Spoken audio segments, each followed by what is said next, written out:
Welcome to Donmar TV News Channel. Okay, magandang hapon po sa inyong lahat. It's 1 o'clock in the afternoon in the Philippines. Hindi po tayo nakapag-vlog kahapon kasi may lagnat ako, may sipon, at nagtrangkaso pa ako guys. Ang sakit ng katawan ko kahapon guys. Hindi ako makapag-vlog, no? Ngunit ngayon, meron pa rin akong lagnat, sipon at trangkaso, ngunit kaya ko na, no? Medyo masakit pa rin yung katawan ko. Pero tuloy-tuloy pa rin tayo dito sa ating update tungkol dito kay General Bantag at itong si DOJ Remulla na may ipapakita akong video sa inyo na nagpapatunay na itong si General Bantag ay walang ginagawang masama, no? Tungkol dito sa hukay-hukay issue nung idinadawit siya ni Remulla dito na nag-treasure hunting raw siya dito ng Yamashita. Yan kasi ang pautot ngayon ni DOJ Remulla eh. Okay? So pero bago ko yan ipapakita yung video na yan, importante na i-like at i-share itong video na ito para kakalat ito sa taong bayan. Okay? Sa ating Facebook at YouTube. Sabay-sabay tayong mag-like and share. 1, 2, 3, go! Thank you very much. And also guys, please consider na i-follow at i-subscribe ang Donmar TV sa ating Facebook at YouTube. Okay? Sabay-sabay tayong mag-follow and subscribe sa ating YouTube at Facebook. 1, 2, 3, go! Thank you very much. Okay. So without further ado, ipapakita ko itong video na ito na nagpapatunay na itong si General Bantag ay walang ginagawang masama o illegal dito sa hukay-hukay issue na ipinalabas, na ipinapadawit dito kay itong DOJ Remulla, no? Na alam naman natin ang taong bayan ay galit na dito kay DOJ Remulla kasi parang pinipersonal na niya si General Bantag eh. Yan ang opinion natin, okay? That's based on our observation sa mga taong nagko-comment dito sa mga balita na nagtitrending lagi itong series na ito. Okay? So, i-play natin itong video, sabay-sabay tayong mag-react at mag-comment dito. Okay? Let's play the video. Kapangyarihan para pagbawalan. Bukod sa kasong double murder para sa pagpatay sa journalist si Percy Lapid at middleman na si June Villamor, may karagdagan pang kaso na maaari raw harapin si suspended Bucor Chief Gerald Bantag. Oh, yan ang sabi, itong sinasabi ng reporter na ito ay lahat yan statement yan lahat ng DOJ Remulla. Okay? Ito ay para raw sa illegal Marami raw kasasangkutang kaso itong si General Bantag. na proyekto na sinimulan nung siya pa ay tinalagang Bucor Chief. Kasama po riyan ng malalim na hukay na ayon nung una kay Bantag ay isang malalim na swimming pool para sa mga Mamaya ipapatunayan ko sa inyo sa mga legalities dito na walang kasalanan si General Bantag tungkol dito sa kanyang ginagawa. Inamin naman ito ni General Bantag, hindi naman ito niya dininay. deep divers kagaya niya. At pangalawa, para raw sa joint venture agreement kasama po ang Agua Sierra Mina Oro Development Corporation or ATOM para raw gumawa ng isang business center sa Bilibid. Medyo nakakamangha yung mga paliwanag. Ayon kay Justice Secretary Boying Remulla, inutos na niya ang paghahanda ng mga kaso laban kay Bantag. Kasi itong si DOJ Remulla, hindi niya tatantanan itong si Bantag. Talagang kakasuhan raw niya ito tungkol sa ginawang hukay-hukay na yan.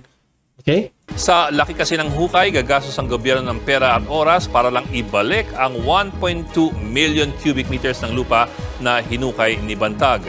Dagdag pa ni Remulla, dati nang sinabi sa kanya ni Bantag na treasure hunting talaga ang pakay niya sa hukay at pinatigil pa raw niya ito. Pero treasure hunting man or swimming pool or business. Dito ako nagtataka.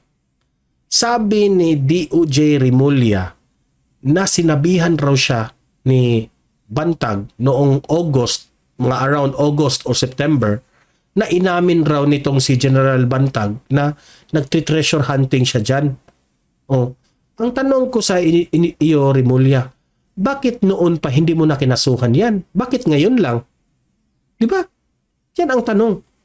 Bakit ngayon ka lang nagpupursigi na kasuhan mo itong si General Bantag tungkol dyan sa hukay na matagal mo palang alam yan? Okay? So in my opinion, baka hindi ito totoo, no? Yung analysis natin.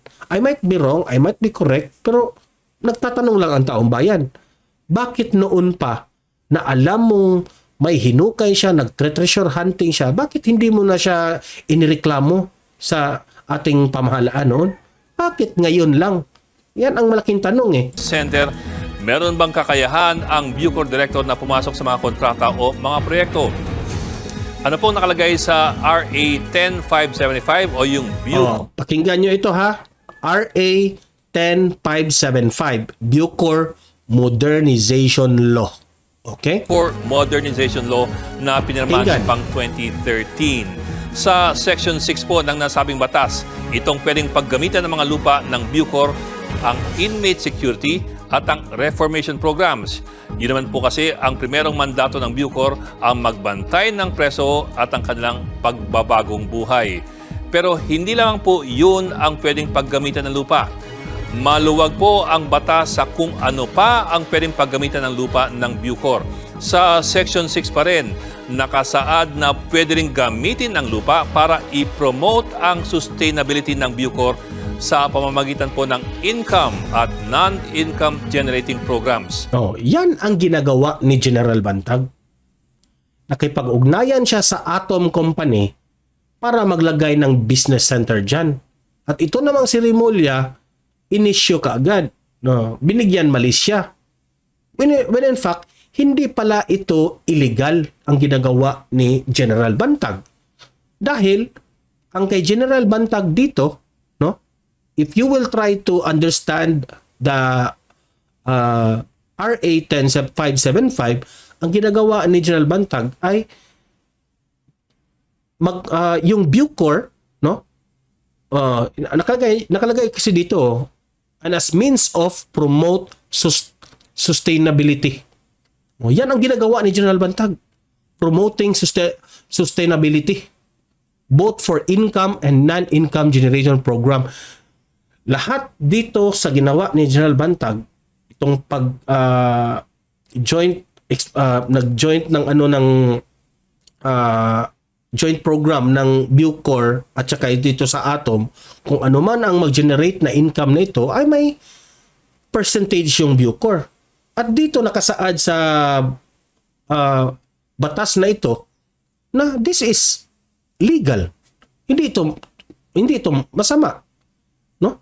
Kasi it undergoes RA 10575 yung ginagawa ni General Bantag. So ang tanong natin ngayon, so ano pa ba ang ginagawa ni DOJ Remulla dito? Bakit reklamo siya ng reklamo dito? Na ayan, hindi mo ba ito nabasa DOJ Remulla? Tanong lang.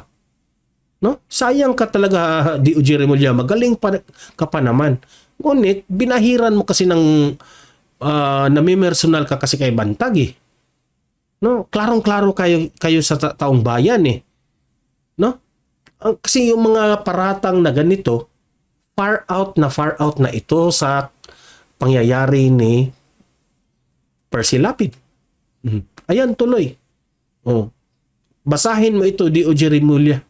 Walang ginawang masama. Hindi pala masama ang ginawa ni General Bantag tungkol dyan sa hinukay na yan, na gawing diving pool. Okay? May bayad yan, may business centers dyan na gagawin. Yung income dyan, makaka-income yung pamahalaan natin, especially yung Bucor, to promote sustainability. Yan naman kasi ang purpose eh. Ano ka ngayon, DOJ Remulla? Anong masasabi niyo dito? Pwedeng gawin ito ng Bucor, may kapartner man o wala, sa gobyerno man o sa pribadong sektor. Kung ang partner ng Bucor ay private man yan o public man yan, gobyerno to gobyerno, okay lang yan. Yan ang nakasaad sa RA 10575. So ano pa? Ano pang ginagawa mo dyan sa reklamo mo, DOJ Remulla? Sa madaling salta, pwede rin pala gamitin ng Bucor ang lupa nito para po sa income-generating projects para maging self-sustaining. Mabuhay ka, General Bantag. Ang Bureau.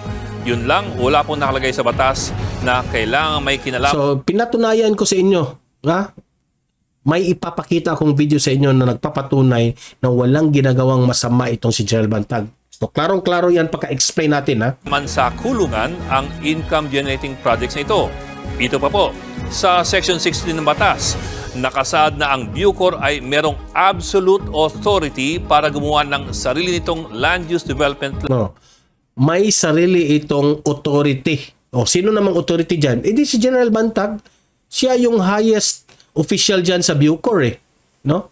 As a way to maximize assets, values of the effective and extensive reformation, corrections, programs for national inmates and Bucor shall have the absolute authority to design, formulate, and implement land use development plans and policies. Oh, di ba? So, si General Bantag ang may karapat-dapat na pwedeng gawin yan. At nasa tamang pwesto naman si General Bantag. Director General siya ng Bucor, di ba? So, walang masama. Wala siyang tama ang kanya ginagawa. At policies. Ibig pong sabihin, meron pong Kaya masasabi ko talaga na tama talaga ang pag-appoint kay former President Duterte itong si General Bantag. independence ng Bucor sa kung paano planuhin ang paggamit ng mga lupain nito. Sa Section 21 naman na batas o ang provision para sa funding sources na This is still 10575 na RA ha?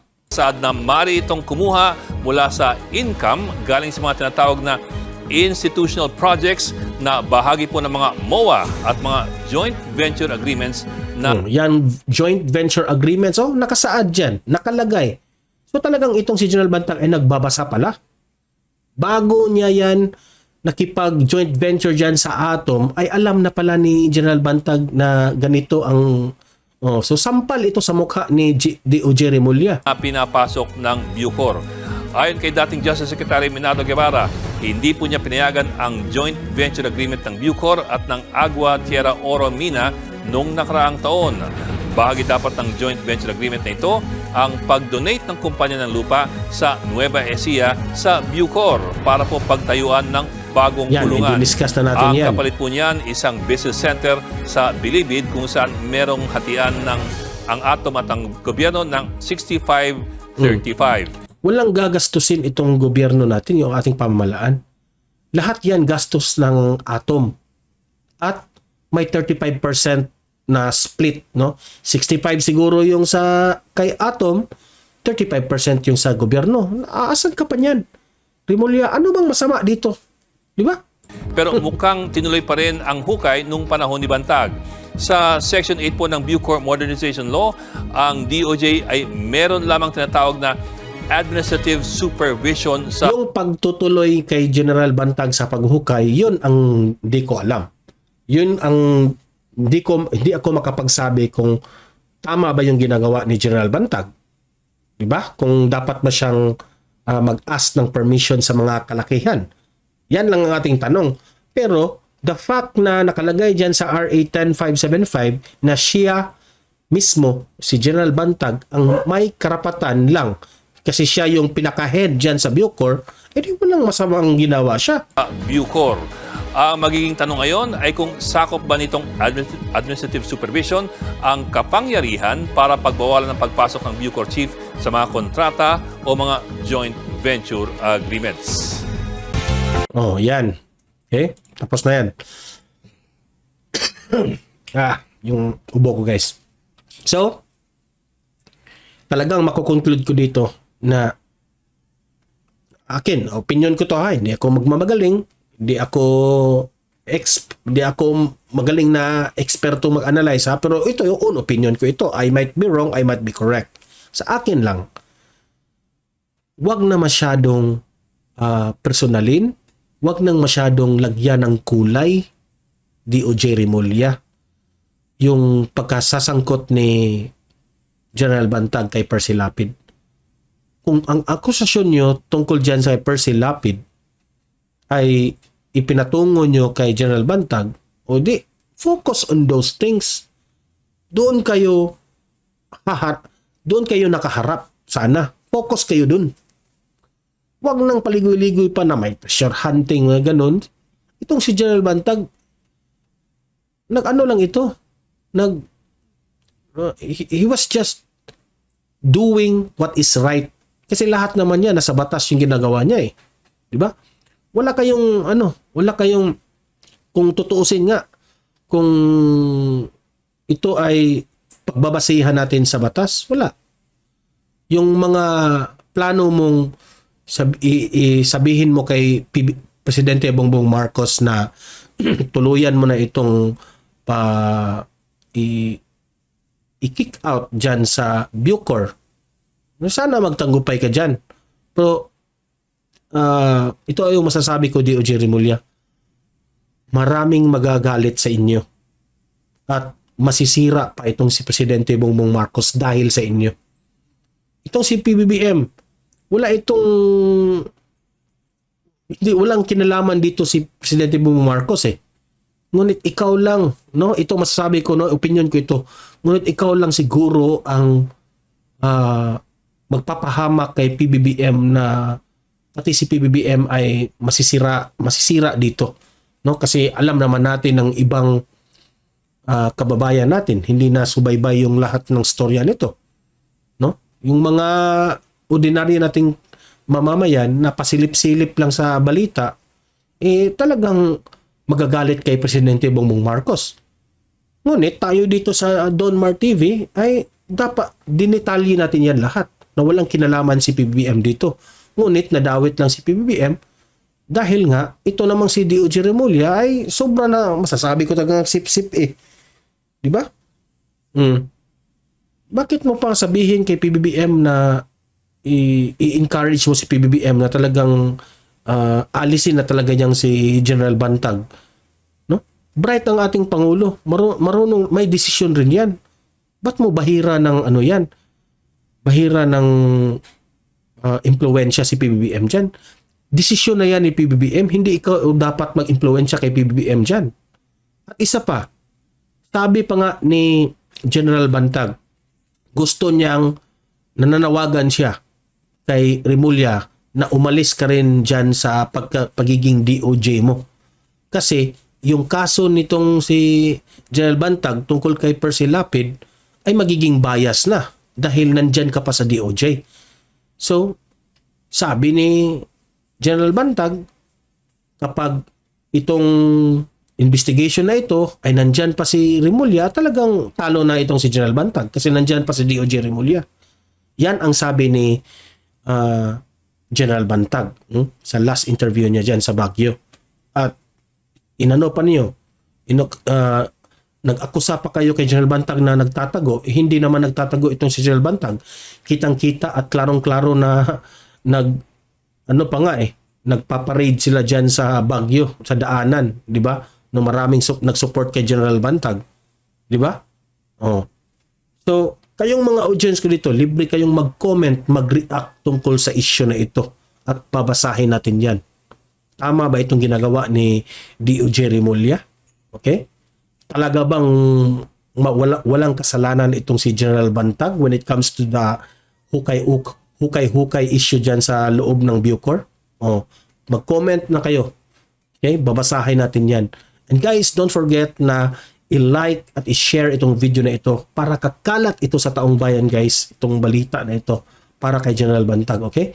And also, guys, please follow and please subscribe Don Mar TV para lagi kayong updated sa mga balita tungkol dito. Okay? So guys, hanggang dito na lang itong video na ito. Mahalin natin ang Pilipinas. Let's support our great leaders, Presidente Bongbong Marcos and Vice President Inday Sara Duterte sa ating mga vlogs. Okay? So guys, have a great day. See you in my next video. God bless everyone.